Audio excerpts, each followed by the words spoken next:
नमस्कार विद्यार्थी मित्रांनो, आज आपण बघणार आहोत 10वी इतिहास। आतापर्यंत मी 10वीचे 9वीचे इंग्लिश मीडियमचे अक्षर भारती मराठी या विषयाचेच व्हिडिओ टाकलेले आहेत, परंतु 10वी सेमीचे काही विद्यार्थी मला म्हणत होते सर आमच्यासाठी पण काहीतरी करा। आता त्यांच्यासाठी पूर्ण इतिहासाचं पुस्तक टाकणं तर मला काही शक्य नाही आहे। मग मी विचार केला की आपण जर यांच्यासाठी एखादा व्हिडिओ जर बनवला प्रश्नपत्रिकेचा तो त्यांना जास्त मार्गदर्शक ठरेल, म्हणून मी यावेळेला तुमच्यासमोर घेऊन आलो इयत्ता 10वी सेमी यांचा बोर्डाची प्रश्नपत्रिका 2025 मार्च महिन्यातली ही 2025 म्हणजे आताची लेटेस्ट क्वेश्चन पेपर आहे। परंतु यामध्ये काय आहे मित्रांनो, हा जो पेपर सोडवला आहे हा मी डिटेलमध्ये सोडवला आहे, कारण याच्यामध्ये ऑप्शन्स जे आहेत ते सुद्धा घेतले, कारण पुढच्या पेपरला पण तुम्हाला ते येऊ शकतात। त्यामुळे हा जो पेपर सोडवताना मी काही रिस्क घेतलेली नाही आहे, सगळेच प्रश्न मी सोडवायचा इथे प्रयत्न केलेला आहे। त्यामुळे हा व्हिडिओ खूप मोठा होऊ शकतो, त्यामुळे मी याला थोडंसं वेगवेगळ्या भागांमध्ये कन्वर्ट केलेलं आहे, कारण एक खट्टी जर 25-30 मिनिटाची व्हिडिओ जर बघायचं म्हटलं क्लिप तर तुम्हाला बोर होतं।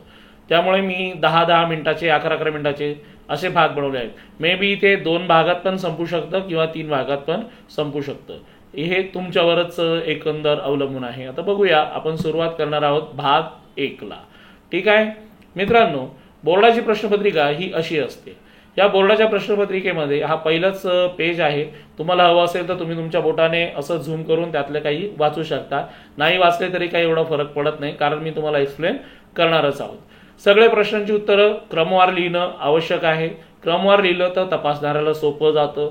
त्याचबरोबर ज्या ठिकाणी तुम्हाला पेनाने मार्किंग सांगितले त्या ठिकाणी पेनानेच लिहायचं, कुठेच पेन्सिल नाही आहे, त्यांनी दिलंय त्याप्रमाणे त्यांनी सांगितलेलं आहे। इथे वेब डायग्राम जे आहे ते वेब डायग्राम तुम्हाला कसे हवेत, वेब डायग्राम तुम्हाला पेनानेच काढलेलं हवं आहे।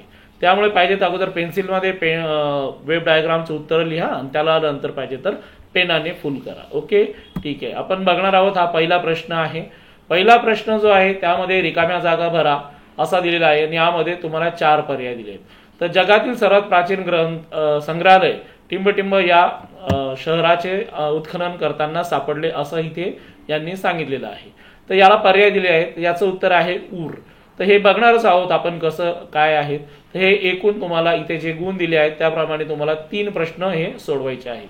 तो प्रश्न पहिल्याचा अ भाग होता, हा प्रश्न पहिल्याचा ब भाग। यामध्ये तुम्हाला चुकीची जोडी ओळखून पुन्हा लिहा। लक्षात ठेवा मित्रांनो, चुकीची जोडी फक्त ओळखून लिहायची आहे, करेक्शन करायचं नाही। करेक्शन हे मागच्या वेळेला अलाउड होतं, या वेळेला करेक्शन करायला त्यांनी सांगितलेलं नाही। त्यामुळे बघा, त्यांनी आपल्याला 3 जोड्या दिलेल्या आहेत, त्यामुळे आपल्याला 3 सोडवायचे आहेत। हे बघा, मी हा एक स्पेसिमन पेपर सोडवलेला आहे। इथे तुम्हाला दिसत असेल की हे सगळं मी बॉलपेनने वर्क केलं आहे। तुम्हाला ज्या पेनने पेपर लिहायचा आहे त्याची आतापासूनच सवय करा, नाहीतर वेळेवरती धावपळ होते।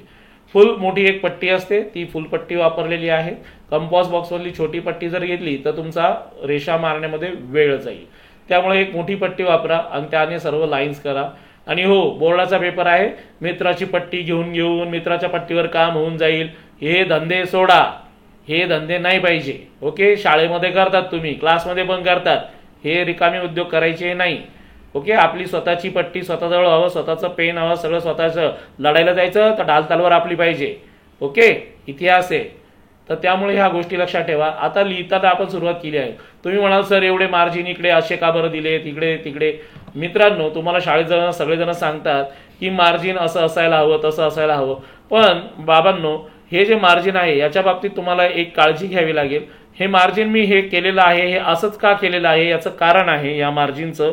कारण याचं कारण असं आहे की ज्या वेळेला बोर्डचा कोणी एक्झामिनर तुमचा हा पेपर चेक करतो तर त्यावेळेला त्याने ते बरोबर आहे का चूक आहे, इथं हे जे तुम्ही मुद्दे दिलेले आहेत त्याला तो इथे टिक करतो, असं इथे दिसतंय तुम्हाला, तो टिक करतो आणि त्याच्याच पुढे त्याचा काय 1 मार्क असेल 2 मार्क असेल तो असं तिथे लिहित राहतो। ओके, समजले तुम्हाला? त्या पद्धतीने हे तुम्हाला लिहायचं आहे। आता इथे त्यांनी दिलंय जगातील सर्वात प्राचीन संग्रहालय ऊर या शहराचे उत्खनन करताना सापडले। ऊर या शब्दाला दुहेरी अंडरलाईन केलेली आहे, डबल अंडरलाईन करायची। तसेच 3 प्रश्न सोडवलेत आपण। महाराष्ट्र राज्याचे पहिले मुख्यमंत्री यशवंतराव चव्हाण, हे होते. हितोपदेश या संस्कृत ग्रंथाचा जर्मन भाषेत अनुवाद फ्रेडरिक्स मॅक्स म्युलर यांनी केला. या माणसाने खूप सारं मटेरियल आपल्या भारतातून लिहिलेलं आहे त्यांच्या भाषेमध्ये अनुवाद करून.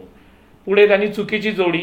आता पहिला प्रश्न जो आहे तो वरती दिसतोय तुम्हाला, त्याच्यामध्ये अ आणि ब हा एका पानावर एक प्रश्न सोडायचा आहे, म्हणून मी इथेच लिहून पुढे गेलेलो नाही. ओके, चुकीची जोडी फक्त मी असं लिहिलंय आणि खाली तिघांची उत्तरं लिहिलेली आहेत. तुम्हाला माहिती असेल काय उत्तर असतील. हे बघा तुम्हाला इथे दिसतंय. येस, हां, इथे बघा याच्यामध्ये तुम्हाला पहिल्याचं उत्तर काय दिसतंय ते आपण तिथे लिहिलेलं आहे. दुसऱ्याचं उत्तर पण यातून आपण शोधून लिहिलेलं आहे. तिसऱ्याचं पण उत्तर आपण यातून शोधून लिहिलेलं आहे. अशा पद्धतीने आपण ही उत्तरं लिहिलेली आहेत. आणि आता इथे बघा तुम्हाला दिसत असेल खाली मी एक लाईन मोकळी सोडलेली आहे. दिसते का तुम्हाला? येस, खाली आपण ही एक जी लाईन आहे, एक मिनिट मी जरा पेन टॅप सेट करून घेतो. हां, ओके. तर ही जी लाईन दिसते आहे ही आपण इथे मोकळी सोडली आहे. ही मोकळी सोडायची, ही लगेच आपण पूर्ण झाल्यानंतर तिथे तुम्ही अशी लाईन माराल, असा एखादी रेष ओढाल. हे उद्योग करू नका. कारण काय होतं माहिती का, की तुम्हाला असं वाटेल की आपण हे केलंय, पण कधी कधी आपलं काही चुकलेलं असतं आणि त्यावेळेला आपला एखादा मित्र देवदूत बनून आपल्या मदतीला येतो. मग त्यावेळेला हे कुठे लिहायचं हा प्रॉब्लेम येतो. त्यामुळे ही लाईन जर खाली मारली नाही, ही स्पेस जर तुम्ही इथली ओपन ठेवली तर या स्पेसमध्ये तुम्ही सगळं काही व्यवस्थित लिहू शकता. समजलं का मित्रांनो इथपर्यंत? ओके, आपण आता नेक्स्ट पेजवर जाणार आहोत.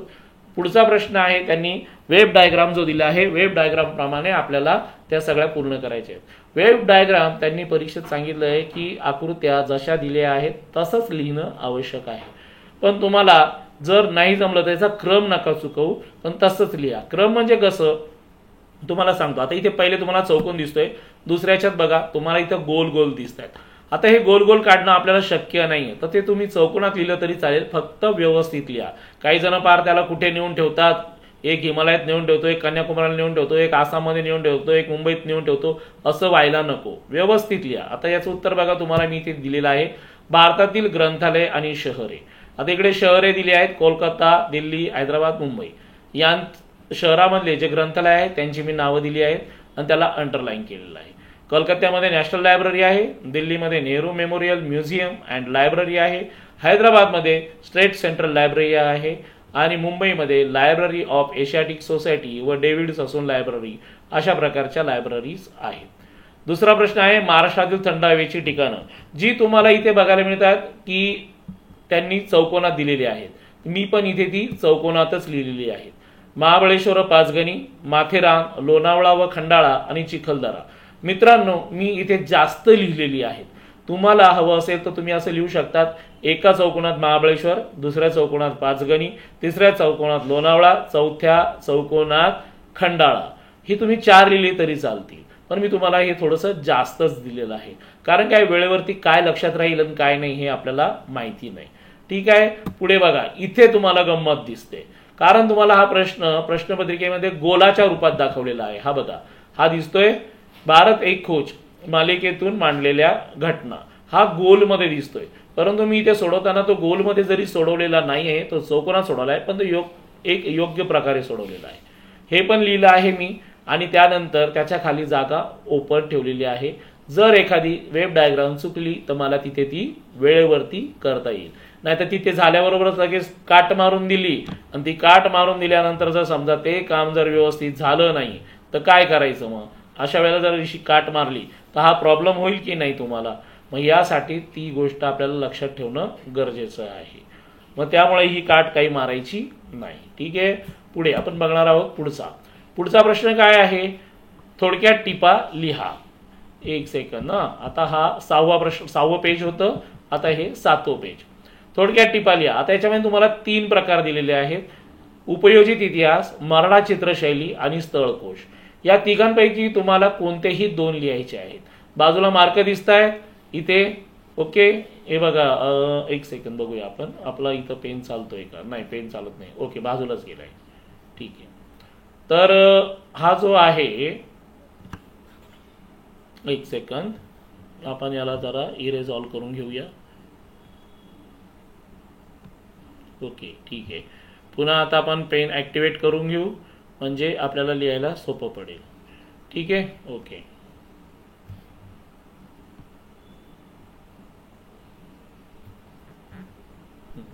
तर इथे उपयोजित इतिहास, मराठा चित्रशैली आणि स्थळकोश हे 3 दिले आहेत. या तिघांपैकी तुम्हाला एकच सोडवायचं आहे. इथं तुम्हाला दिसतंय बाजूला इथे 4 मार्क दिलेले आहेत. म्हणजे एका प्रश्नाला तुम्हाला किती मार्क असणार? 2 मार्क. मग 2 मार्कासाठी आपल्याला माहिती आहे आपल्याला किती पॉईंट लिहायचे. आपल्याला 1, 2, 3 and 4 असे 4 पॉईंट लिहायचे आहेत. तर बघा मी सोडवले आहेत, पण मी सोडवताना ही तिघच्या तिघं सोडवलेले आहेत. त्यामुळे तुम्ही ही गोष्ट लक्षात घ्या की मी तिघं सोडून दिले, तुम्हाला तिघं सोडवायचे नाही. कारण तुमचा जो बोर्डाचा पेपर पुढचा येईल त्याला मे बी याच्यातला कोणताही पॉईंट येऊ शकतो. त्यामुळे बघा आता आपण पुढे बघू. हे बघा उपयोजित इतिहास, पॉइंट्स किती सांगितले लिहायला? 4. मी किती लिहिले? 6. कारण काय की मी एवढं लिहिल्यानंतर पण तुमच्या लक्षात किती राहतील, तुम्ही किती लिहाल, त्यामुळे तो एक मोठा प्रश्न आहे. मी तुम्हाला एवढं लिहून देतोय, तुमच्या एवढं लक्षात राहील, तुम्ही पेपरला एवढे लिहाल तेव्हा तरी तुम्हाला मार्क मिळतील. जर मी एवढंच लिहून दिलं, तुमच्या एवढंच लक्षात राहील, पेपरला मग गोळा 0, असं नको व्हायला. आपला वाढदिवस वगैरे असतो, रोज आपण डब्याला 2 पोळ्या नेतो, पण एखाद्या दिवशी जर घरामध्ये जर मम्मीने चांगला डिश बनवली, चांगला आयटम केलेला असेल तर डब्याला आपण 10-12 इडल्या नेतो, 20-20 इडल्या नेतो. कारण आपल्याला माहिती आहे आपले मित्रमंडळी 1 नंबरचे भुरटे, त्यांना फक्त समजू द्या तुमच्या डब्यामध्ये इडल्या आहेत, गायब, तुमच्यापर्यंत येणार पण नाही. मग तसंच आहे, ह्या आपण 6 इडल्या आहेत असं समजून चला. यातल्या कमीत कमी तुम्हाला 4 पॉईंट लिहिता आले पाहिजे. आता उपयोजित इतिहास म्हणजे काय? जनांसाठी इतिहास. हे मी पहिला पॉईंट दिला. तपासणारा असंच तपासतो.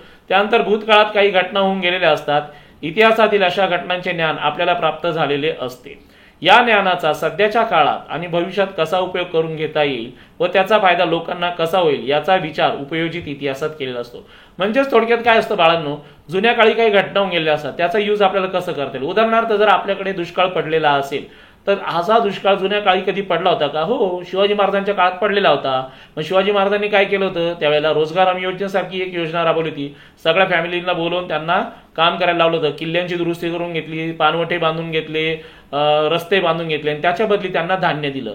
आपल्या भारतात पण असाच दुष्काळ पडला होता, त्यावेळेला आपल्या सरकारने अशीच योजना केली होती. उपयोजित इतिहासामध्ये हीच कन्सेप्ट असते की आपल्याला जो सध्या अडचण आलेली आहे ती अडचण आपण कशी सोडवू शकतो ते आपल्याला जुन्या इतिहासातल्या अभ्यासातून इथे लक्षात येतं. सध्याच्या काळात आपल्यासमोर असणाऱ्या सामाजिक आव्हानांवर उपाययोजना करणे, त्याचप्रमाणे समाजाच्या हिताचे निर्णय घेणे यासाठी इतिहासात पूर्वी होऊन गेलेल्या घटनांचे मार्गदर्शन योग्य ठरते. कळालं का? मी आता जे सांगत होतो ते या ब्रॅकेटमध्ये तुम्हाला इथे दिसतं आहे. ठीक आहे. पुढे उपयोजित इतिहास हा केवळ तज्ज्ञ व्यक्तींचाच नव्हे तर सर्वसामान्य लोकांचाही असतो. मग आता हा जो इतिहास आहे, मग तुम्ही सर दुष्काळ पडला होता आणि मग त्या दुष्काळाची उपाययोजना करणाराच एखादा तज्ज्ञ माणूस असेल असं नसतं बाळांनो, की तो इतिहास जो झालेला आहे तो आपल्यासारखे सामान्य लोक पण बघायला जातात. जसं की वस्तू संग्रहालय, ऐतिहासिक स्थळे अशा ठिकाणी. आता जो तपासणारा असतो ना, इथे तुम्हाला दिसतंय इथे माझ्याकडे 2 मार्जिन झालेले, इथं ही एक मार्जिन ऑलरेडी तयार आहे. पण मग आता हे जे लिहिलेलं आहे ना, तर इथे आपण त्यांना जागा सोडली. मग तो तपासणारा इथे हाफ मार्क, इथे हाफ मार्क, इथे हाफ मार्क, इथे हाफ मार्क असे करून टोटल इथे तो लिहितो, खाली शेवटी 4 मार्क झाले. अशा पद्धतीने हे काम चालतं. कळालं? त्यामुळे आपण हे मार्जिन सोडायचे आहेत. आणि इकडच्या बाजूला हा जो मार्जिन दिसतो आहे, इकडच्या बाजूला आपण हा जो मार्जिन सोडलेला आहे, हा मार्जिन कशासाठी आहे की ज्यावेळेला जर आपली क्वेश्चन पेपर जर समजा फोल्ड झाली तर त्यावेळेला आपल्याला जास्त त्रास व्हायला नको. अशा हिशोबाने आपण हा मार्जिन इकडच्या साईडला सोडलेला आहे. हा बघा, हा दिसतोय हा मार्जिन. ठीक आहे. जर बांधताना गठ्ठा बांधताना जर आपलं हे जर पेज इथं कट झालं तर आपलं उत्तर जायला नको म्हणून, परंतु याला 4ही बाजूने बॉर्डर केली तरी दिसायला छान दिसतं, त्यामुळे तपासणाऱ्यालाही आनंद वाटतो. ठीक आहे. दुसरा पॉईंट आहे मराठा चित्रशैली. मग आता हे तर सगळ्यात सोपं उत्तर आहे बाळांनो, या सगळ्यात सोपं उत्तर. इसवी सनाच्या 17व्या शतकात मराठा चित्रशैली तयार होण्यास सुरुवात झाली. आता हे लक्षात कसं ठेवायचं? सर याला तर फार डेंजरस काम सांगता सर तुम्ही, सनावाळी. बाळांनो सनावाळी करायची गरज नाहीये. शिवाजी महाराज 16व्या शतकात होऊन गेले. शिवाजी महाराजचं पेंटिंग कोणीच बनवलं नाही. शिवाजी महाराज ज्यावेळेला मरणाच्या जवळ आले होते म्हणजे त्या कारणाने त्यांचं पेंटिंग बनवलं होतं. म्हणजे तो 16वं शतक संपून 17वं शतक सुरू झालं होतं, हे लक्षात ठेवण्यासाठी आहे. म्हणून इसवी सनाच्या 17व्या शतकात मराठा चित्रशैली तयार व्हायला सुरुवात झाली. आता या चित्रशैलीमधली चित्र कशी आहेत? रंगीत आहेत. कशी आहेत? रंगीत. ओके, आपण इथे बघूया. ओके, या चित्रशैलीमधली चित्र रंगीत आहेत. ती भित्तिचित्रे आणि लघुचित्रे या दोन्ही स्वरूपात आहेत. ओके, ही जी चित्र आहेत ही कशी आहेत? ही भित्तिचित्र पण आहेत आणि आणि लघुचित्र पण आहेत. भित्तीचित्र म्हणजे भिंतीवरती असलेली चित्र आणि लघुचित्र म्हणजे जी पोथ्यांवर वगैरे असतात अशा ठिकाणी. तर आता आपल्याकडे सातारा वगैरे जी साईड आहे तिकडे वाई, बेनवली, सातारा यासारखे काही ठिकाणं आहेत, तिथे मोठमोठे वाडे आहेत. तर या वाड्यांमध्ये आपल्याला ही जी चित्रशैली आहे ही बघायला मिळते. त्यानंतर याप्रमाणे या काळातील हस्तलिखित पोथ्यांमध्ये देखील लघुचित्रशैली असते. म्हणजे तुम्ही बघा, आता हा जो पेपर दिसतो या पेपरला आपण बॉर्डर केली आहे पेनाने, तसंच त्या काळामध्ये काय होतं, पोथ्या असायच्या, पोथ्या हस्तलिखितांमध्ये असायच्या. तर त्या पोथ्यांमध्ये आजूबाजूला चित्र काढताना पण या चित्रशैलीचा वापर व्हायचा. आणि या चित्रशैलीवरती कोणाचा प्रभाव दिसतो, राजपूत चित्रशैली आणि युरोपियन चित्रशैली. युरोपियन चित्रशैली लक्षात ठेवा, गंगाराम तांबट नाव आठवलं असेल तुम्हाला. ओके, हा, तर त्याप्रमाणे पुढचा प्रश्न आहे स्थळकोश. स्थळकोश म्हणजे काय? आता इतिहासातील घटना जेव्हा घडतात तेव्हा ती ज्या स्थळावर घडली ते स्थळ देखील महत्वाचे ठरते. उदाहरणार्थ बाजी प्रभू देशपांडे यांनी काय केलं, यांनी खिंड अडवली आणि ती खिंड लढवली. हो की नाही? यांनी ही जी खिंड अडवली ती त्यांनी लढवली आणि त्या खिंडीचा तिथं त्यांनी हे केलेलं आहे. म्हणजेच ती खिंड ज्यावेळेला लढवली तर त्यावेळेला ते स्थळ महत्वाचं होतं. शिवाजी महाराज आग्र्यावरून पळाले, दिल्लीवरून पळाले असते परंतु त्यांना आग्र्याला पकडलं होतं म्हणून आग्र्यावरून पळाले ते. तर हे स्थळ महत्वाचं आहे. तो इतिहास जो आहे तो कुठल्या ठिकाणावर घडला ते महत्वाचं, म्हणून स्थळकोश देखील महत्वाचा असतो. त्यामुळे इतिहासाच्या अभ्यासात भूगोल देखील महत्वाचा असतो. इतिहासातील घटना ज्या स्थळावर घडली त्या स्थळाची माहिती ही स्थळकोशात दिलेली असते. एखादी इतिहासातली जी घटना आहे ती ज्या ठिकाणी घडली आहे त्या ठिकाणची माहिती तिथे दिलेली असते. तुम्हाला सगळ्यांना महाभारत माहिती असेल. महाभारतामध्ये पांडवांना कौरवाने हाकलून दिलं होतं, तर त्यावेळेला त्यांनी एक स्वतःचं राज्य स्थापन केलं, त्याचं नाव होतं इंद्रप्रस्थ. त्याचं सध्याचं नाव आहे दिल्ली. ओके, रामायणामध्ये प्रभू रामचंद्राच्या मुलाचं नाव आहे लव. लवने जे नगर वसवलं त्याचं नाव आहे लवपूर. त्याचं पण आता तुम्हाला नाव शोधा तुम्ही, मग मी तुम्हाला ही एक हिंट दिलेली आहे. जुन्या काळामध्ये पाटलीपुत्र नावाने एक आपल्याला इतिहासात गाव सापडतं, ते सध्याचं बिहारमधील पाटणा. हे स्थळकोशात सर्व दिलेलं असतं बाळांनो. महानुभाव पंथ माहिती का तुम्हाला? चक्रधर स्वामी, म्हणजे काही जण त्यांना जाळीचा देव म्हणतात. ओके, तर ते चक्रधर स्वामी हे त्या काळात ज्या ज्या ठिकाणी गेले त्या त्या ठिकाणच्या स्थळांची नोंदणी त्यांनी स्थानपोथी या ग्रंथात आहे. त्यांचा एक शिष्य होता, त्याने ही सगळी नोंदणी करून ठेवलेली आहे. त्यामुळे लीळा चरित्र या ग्रंथात या घटना केव्हा व कुठे कशा घडल्या हे समजायला सोपं होतं. त्याचप्रमाणे सिद्धेश्वर शास्त्री चित्राव यांनी देखील प्राचीन भारतीय स्थलकोश याची रचना केलेली आहे. इथपर्यंत कळालं का? हे 5 पॉईंट आहे. तुम्हाला कुठलेही 4 लिहिता आले पाहिजे. 4 लिहिले तर फुल 2 मार्क्स मिळतील. पुढचे त्यांनी दिलेले आहेत, मी पुढचे लिहिले आहेत. 6वा पॉईंट आहे याच्यामध्ये दिलेला, कोणता आहे बघूया. या ग्रंथात त्यांनी वैदिक साहित्य, वाल्मिकी रामायण, महाभारत, पुराणे यांच्यातील स्थळांची माहिती दिलेली आहे. आता याच्यामध्ये त्यांनी ते ज्या काळातलं मी तुम्हाला उल्लेख सांगितले शहरांचे त्यांचा तिथं त्यांनी लिहिलेला आहे त्यांनी. मग यासोबतच चीनी, बौद्ध, फारसी, जैन या साहित्यामध्ये दिलेल्या स्थळांची माहिती देखील दिलेली आहे. युआन शांग वगैरे हे चीनी प्रवासी लोक जे आले त्यांनी त्यावेळेचा इतिहास लिहून ठेवला, त्यावेळेला त्या शहरांची नावं आहेत. स्थळकोशामुळे प्राचीन इतिहासातील गावे, नगरे यांचा इतिहास कळतो. त्यामुळे स्थळकोश हे देखील इतिहास लेखनाचे एक महत्वाचे साधन आहे. इथपर्यंत कळालं का? ओके, आता इथे पण बघा, इथे मी जागा सोडलेली आहे. रेष अशी इथे मारायची नाही, मारायची असेल तर नंतर मारा, पण अशी इथे रेष मारायची घाई करू नका. कारण आपला मित्र काय असतो? देवदूत, आणि तो वेळेवरती आपल्याला माहिती सांगू शकतो. आणि लिहिताना पण सांभाळून लिहा, नाही तर तो चुकीची माहिती द्यायचा आणि तुम्ही सर्व चुकीची लिहून मोकळे व्हायचे. ओके, पुढे बघूया. Page number 7. तिथे काय दिलेलं आहे? आता पहिला आपला झाला आहे, थोडक्यात टिपा लिहा. त्याच्यानंतर पुढील विधाने सकारण स्पष्ट करा. आता त्याच्यात कोणतेही 2 लिहायचे आहेत. इथे पण बघा तुम्हाला दिसत असतील, इथे तुम्हाला दिसतंय, इथे किती मार्क आहेत याला? इथे याला 4 मार्क आहेत, बरोबर. मग 4 मार्कापैकी आपल्याला 2 लिहायचे आहेत. 4 मार्क आहेत आणि 2च विधान लिहायची. पण मी इथे लिहिताना तुम्हाला 4च्या 4 पण सोडवून दिलेली आहेत. तर इथे काय आहेत आपण बघूया. पहिलं दिले त्यांनी फुको यांच्या लेखन पद्धतीला ज्ञानाचे पुरातत्व म्हटले आहे. बखर हा ऐतिहासिक वाङ्मयातील साहित्याचा महत्वाचा प्रकार आहे. त्याच्यानंतर चित्रपट माध्यमात इतिहास हा विषय महत्वाचा आहे. त्याच्यानंतर अजून काय दिलं? तंत्रज्ञानाचा इतिहास अभ्यासावा लागतो. या सगळ्या गोष्टी त्यांनी याच्यात आपल्याला सांगितलेल्या आहेत. ओके, ठीक आहे. तर आता हे आपण 4ही प्रकार बघणार आहोत. ठीक आहे, बरं. आता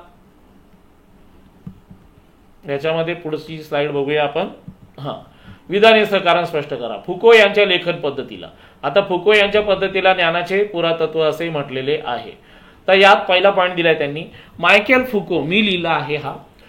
तुम्हाला लिहिताना त्याचे किती पॉईंट लिहायचे? 4 पॉईंट लिहायचे. 4 पॉईंट लिहिताना तुम्हाला लक्षात ठेवायचं आहे की काय काय लिहिता येईल, पटतील असेच पॉईंट लिहा. मायकेल फुको हे फ्रेंच इतिहासकार होते. त्यांनी इतिहास लेखनाची नवीन पद्धत आणली. ओके, पहिला पॉईंट झाला. दुसरा पॉईंट, त्यांच्या मते इतिहासाची कालक्रमानुसार अखंड मांडणी करण्याची पद्धत चुकीची आहे. त्यांच्या मते पुरातत्वामध्ये अंतिम सत्यापर्यंत पोहोचणे हे उद्दिष्ट नसते, तर भूतकाळात म्हणजे इतिहासात झालेल्या स्थित्यंतरांचे म्हणजेच झालेल्या बदलांचे, घटनांचे स्पष्टीकरण देणे महत्वाचे आहे. म्हणजेच आपण काय म्हणू शकतो की एक थोडक्यात मी तुम्हाला शिवाजी महाराजांचं उदाहरण आपल्या डोळ्यासमोर देतो.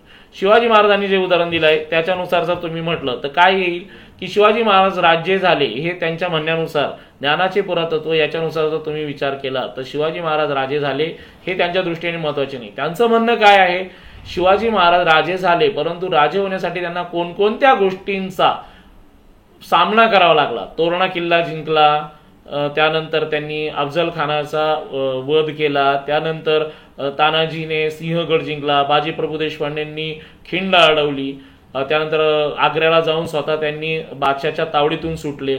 अशा प्रकारे त्यांना वेगवेगळे सगळंच त्यांचा जो प्रवास आहे तो लक्षात ठेवणं गरजेचं आहे. ओके, तर त्यांनी इतिहासात झालेल्या घटना म्हणजे स्थित्यंतरांचे स्पष्टीकरण देण्यावर भर दिला. म्हणूनच त्यांच्या या पद्धतीला ज्ञानाचे पुरातत्व असे म्हटले जाते.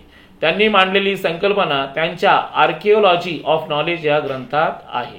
आता बघा, माझं पहिलं नाव चुकलं होतं तिथं आर्किओलॉजी लिहिताना, तर मी एकदाच खोडलेलं आहे. आपले काही मित्र असतात नमुने महाभाग, ते काय करतात की त्याला जोर जोरात खोडून काढतात. त्याला काय करतात, ते इथे जे आहेत हे जोर जोरात खोडून काढतात. असं करता कामा नये. ओके, पुढे बखर. आता बखरचं जे आहे ते बघणार आहोत आपण.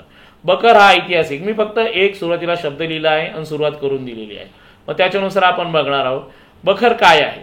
ऐतिहासिक साहित्यात शिलालेख, ताम्रपट, ग्रंथ, नाणी, प्रवास वर्णन, वेगवेगळे कागदपत्र यांचा समावेश होतो. मग इतिहासामध्ये जे काही साहित्य आहे त्याच्यात या सगळ्यांचा समावेश होतो. तुम्हाला एवढं लक्षात नाही राहिलं तरी चालेल, 2 जरी लिहिले तरी चालेल.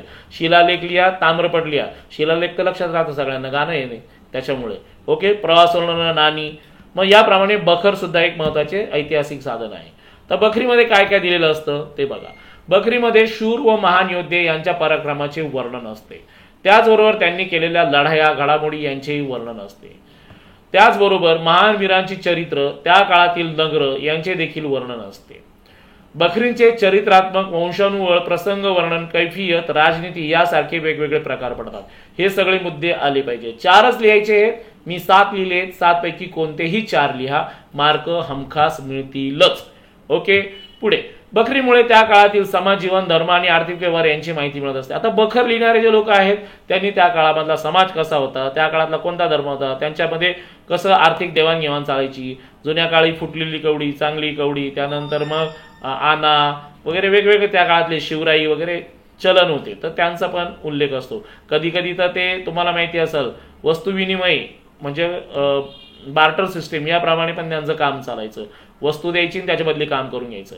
मराठीमध्ये कोणकोणते फेमस आहेत? मराठीत भाऊसाहेबांची बखर, पानिपतची बखर, सभासदांची बखर, होळकरांची कैफियत अशा बखरी आहेत. वरील सर्व बाबींमुळे बखर हा ऐतिहासिक साहित्यातील महत्वाचा प्रकार ठरतो. पुढचा पॉइंट आहे चित्रपट माध्यमात. आता चित्रपट माध्यमामध्ये आता काय आहे तो प्रश्न तुमच्या माहितीसाठी परत सांगतो. इथे दिलं बघा, चित्रपट माध्यमात इतिहास हा विषय महत्वाचा आहे. मग यात काय आहे बघूया आपण. चित्रपट माध्यमात हा विषय महत्वाचा आहे. पहिला पॉइंट, चित्रपट बनवत असताना कधी कधी तो ऐतिहासिक घटना किंवा ऐतिहासिक व्यक्तीवर बनवला जातो. एखादा चित्रपट आहे, आता तुम्ही सगळ्यांनी बघितलं असेल संभाजी महाराजांच्या जीवनावर चित्रपट आलाय. सगळं त्या काळातलं वर्णन आहे, त्या काळातलंच सगळे त्या लोकांचे पोशाख, राहणीमान, बोलणं वगैरे सगळं अशा पद्धतीने. नाही तर मग तुम्ही सांगा बरं, एखादा जुना इतिहास काळातला पिक्चर बनवायचा आहे आणि त्या काळातले सगळे जुने ऐतिहासिक पात्र जीन्सची पॅन्ट, शर्ट पॅन्ट घालून चालतील का? नाही ना. तर त्या काळामध्ये जसं होतं तसंच आपल्याला तिथं आलं पाहिजे. त्यासाठी इतिहासाचा अभ्यास असणारी व्यक्ती लागते. मग त्यावेळी ऐतिहासिक विषय असल्याने तो अधिकाधिक चांगला होण्यासाठी त्या काळातील वातावरण निर्मिती करावी लागते. मग त्या काळात वातावरण कसं होतं? त्या काळात टेंबे, मशाली असे जे पर्याय होते तसंच दाखवावं लागेल. तिथं आपल्याला हॅलोजन, LED दाखवून चालणार नाही. त्यावेळेचे कथानक असल्याने काम करणाऱ्या कलाकारांच्या तोंडी असलेली भाषा त्यांचे संवाद, त्याचप्रमाणे त्या काळातील चालण्या बोलण्याच्या वागण्याच्या पद्धती माहीत असाव्या लागतात. मग त्या काळातले लोक जे होते त्यांचं बोलणं तुम्ही बघितलं असेल. शिवाजी महाराजांच्या सिरियलमध्ये शिवाजी महाराजांचं बोलणं असं असतं, आम्ही जातीने स्वारीवर जाऊ, आम्ही आपणास येणे होवे, असं वगैरे त्यांची एक भाषा असते. आणि त्यांचे जे सेवक वगैरे दाखवले, राजासनी असं कसं चालणार, राजासनी आमचा कांदा भाकर कसे खाणार, तर ही एक त्यांची भाषा आहे. म्हणजे त्या काळातली जी भाषा आहे त्याचं पण नॉलेज असायला हवं. चित्रपट अधिक चांगले होण्यासाठी त्यावेळेची राहणीमान, कपडे, केसांच्या पद्धती यांचे देखील योग्य प्रकारे नियोजन करावे लागते. मग त्या काळातले जे लोक होते ते कसे राहत होते, काय राहत होते, याचं पण आपल्याला नियोजन करणं गरजेचं आहे. बाहुबली पिक्चर पाहिला असेल, ऐतिहासिक आहे, इतिहासातल्या घटना नाही, काल्पनिक आहे, परंतु कपडे बिपडे त्यांचे तशा पद्धतीने. शिवाजी महाराजांच्या जीवनावरची सिरियल पहा, स्वराज्य जननी जिजामाता पहा, त्याच्यामध्ये सगळं त्या काळातलं दाखवलेलं. जाणता राजा नाटक पहा. ओके, तर या सर्व गोष्टींचा विचार चित्रपट बनवताना केला जातो. म्हणून चित्रपट माध्यमात हा विषय महत्वाचा आहे. म्हणून काय आहे, चित्रपट बनवताना इतिहास या विषयाचा आपल्याला खूप अभ्यास असावा लागतो, म्हणजे योग्य ठिकाणी योग्य प्रकारे करता येईल. पुढचं, तंत्रज्ञानाचा इतिहास अभ्यासा. आता असं दिलेलं आहे, प्रश्न काय आहे बघा, तंत्रज्ञानाचा इतिहास अभ्यासावा लागतो. आता काय आहे तंत्रज्ञान? तंत्रज्ञान म्हणजे काय, वेगवेगळी टेक्नॉलॉजी, वेगवेगळ्या ज्या गोष्टी आहेत त्या आपल्याला शिकाव्या लागतात. मग त्यासाठी आपल्याला काहीतरी त्याचा अगोदरचा इतिहास माहिती असायला पाहिजे.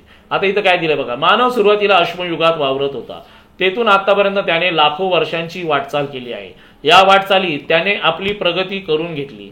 ही प्रगती करत असताना त्याने अनेक गोष्टी शिकून घेतल्या. आता मानव जो आहे तो जुन्या काळी वेगवेगळ्या पद्धतीने काम करत होता, तर त्याचं त्या काळामध्ये जे काम चालायचं तर त्याने वेगवेगळी प्रगती करून घेतली.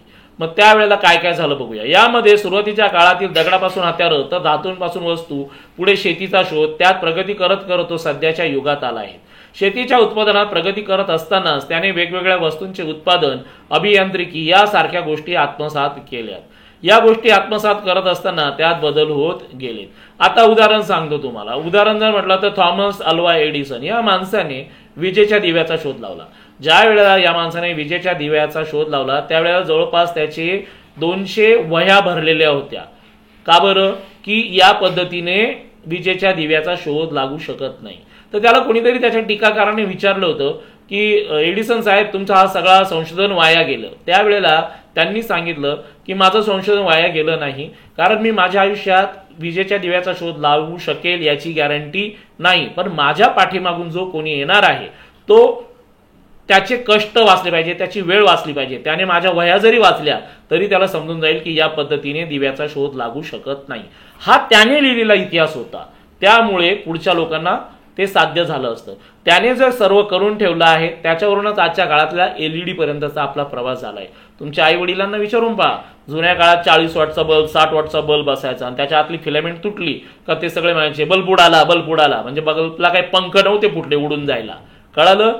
ओके. शेतीच्या उत्पादनात प्रगती करताना त्याने वेगवेगळ्या वस्तूचे उत्पादन, अभियांत्रिकी यासारख्या गोष्टी आत्मसात केल्यात.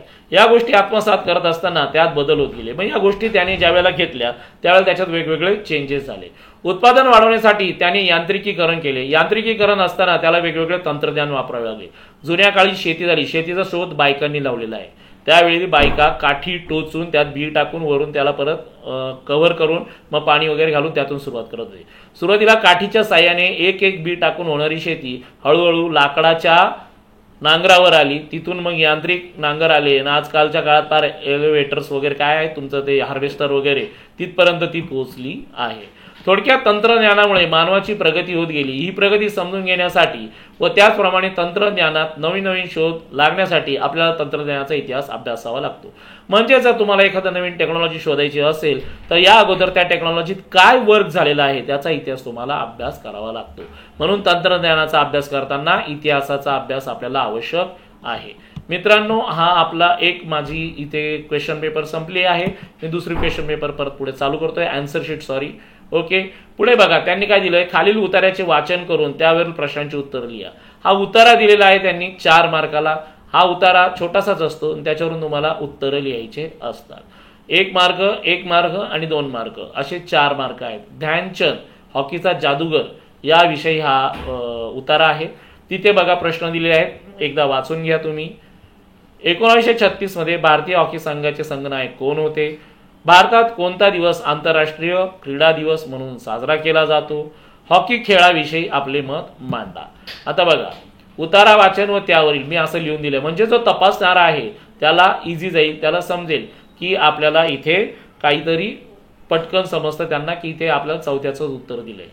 बरोबर, ठीक आहे. पहिला, 1936 मध्ये भारतीय हॉकी संघाचे संघनायक मेजर ध्यानचंद हे होते.